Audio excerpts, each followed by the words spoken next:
बिस्मिल्लाहिर्रहमानिर्रहीम। इमाम रिजा इमाम जवाद के सहाबी शागिर्द अली बिन इसबात बिन सालिम अदीम थे। बड़े साहिब किताब तफसीर थे और बड़ा बुलंद मकाम मर्द सिका थे। और ये इनका मकाम ये है कि ये शोरा आफाक सच्चाई का बयान इनमें ख़त्म था। जैसे लोग भी हो सच कह देना।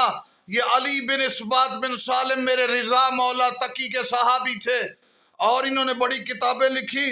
अपने साथियों में मौलम की हैसियत रखते थे, लेकिन जब आफ्ताब जहान माताब ज़मान इमाम ज़मान आएंगे तो फिर सदाकत शराफत बुलंद होगी, झूठ का इख्तिताम होगा, बातिल लोग दीन की हक्कानियत और सच्चाई मुकम्मल ज़बान महदी और आका के साथियों के ज़बान से जारी होगी। कायनात में हक्कानियत उस वक़्त आएगी जब मेरे मौला महदी का ज़ुहूर होगा।